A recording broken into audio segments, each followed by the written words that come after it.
YouTube changed my life with only 500 subscribers. You may wonder how, so let's chat about it.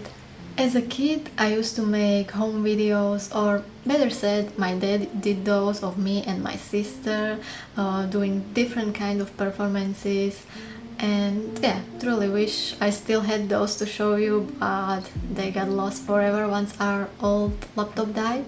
Anyways, back to the topic. I used to dance, draw, and like being my true self. Yes, I was a little bit shy, but with the support of my friends and family, I was doing pretty okay. Then around the time when I was 10 or 11, everything changed. I'm not gonna go into the details why, but I lost all of my confidence and became very anxious and depressed. But deep down I knew who I was. I just needed to find the strength to pull her back out. Let's fast forward to when I was around 19 or 20. I dropped out of the college because of those mental health issues, and I decided to give a YouTube a chance. So I started a reaction channel with my sister. Reactions was the only thing I had the courage to do so, as it was a pretty simple content. The only thing that I had the courage to do at that time, having to sit down and talk on the camera was, too much. Even that was hard for me. So, it was like a good thing for a start, but I did it for way too long. Definitely not the best niche, and I do not recommend it, but if you're like me, a big fangirl, and want to practice being comfortable on camera, then you can do it for a bit, but after that set up a new channel, because that channel would be affected by those reactions. During that era I was still struggling a lot, but I improved a lot also. Like, I learned how to edit videos, do thumbnails, and just stuff around YouTube. Then I decided to let go the channel because obviously it did not have future, and obviously people there were mostly for the singers and celebrities and not that much for what I had to say. After that I worked in a preschool for a year, and then I went and got a tattoo accreditation and started tattooing, which I'm doing right now. But I still can't give up on this dream that I had since I was like 14 years old. I'm ready to make it happen. I could talk a lot more in the details about those years. If you're interested, let me know in the comments. So enough about this backstory, let's talk about what actually changed since I started. Firstly, you improve your confidence and speaking skills.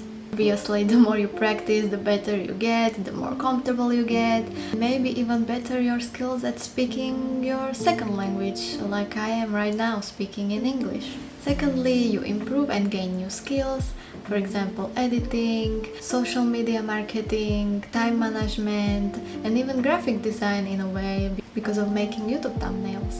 It's kind of a never-ending school where you improve and learn something new every day. Third thing is, you might start to learn to love yourself more, or better said, accept yourself more. For example, when you're editing videos, you might feel uncomfortable hearing your own voice, or maybe that's just me. Like, I'm talking to the anxious, introverted people, okay? You might get like, the discomfort. You're like, oh my god, my voice, I cannot hear this. But the more you do it, the more normal it will become, and one day you will be like, what was my problem? Therefore, you might learn to see more beauty in your surroundings, to appreciate them. As a content creator, you often want to have a nice aesthetic shots and b-roll, and for that you are trying to use your eyes as a camera, trying to capture a moment in a pretty way, even those not that aesthetic, pretty boring everyday stuff, like you're trying to make them shine in a new light. I think it's safe to say that YouTube is here to stay. It's the biggest platform for videos, especially long form videos. It's a place where you can upload something, and even if it won't get views instantly, it can still blow up the weeks, months, or even years later. Not like on Instagram or TikTok, where usually if it won't get enough reaction in a 24 hours, then those videos are kinda done. It's a place where you can let your creative inner child free, so use it. Take the chance if it's something that's been calling you. Even if it will be cringy at the beginning, you can have something to look back at to and see how much you grew. You will have your memories archived in a video form to look back at. If you're really anxious, you can have your videos privated or unlisted at first and share them only with people you trust. But trust me, the sooner you start, the sooner you will be thanking yourself for finding the courage to do it. Because as Camila Ray said in her video, there is no such a thing as failing on YouTube. It's a journey where you have nothing to lose and everything to gain. So yeah, grab your camera and start today. If you would love to see a video where I go more in depth about everything I learned, some tips and tricks, how I edit my thumbnails and what to do after you upload a new video and stuff like that, let me know. After years of trial and error, I would be glad to share them with you. Anyways, I'm going to challenge myself and I'm gonna do my best to post one video per week this year. And yeah, if you want to support me on this journey, then don't forget to subscribe. Right now I have 620 subscribers. Thank you all so much, you are the best. So let the journey to 1K begin. Let's make 2025 our year. Thank you so much for watching this video and I hope to see you in another one. Bye!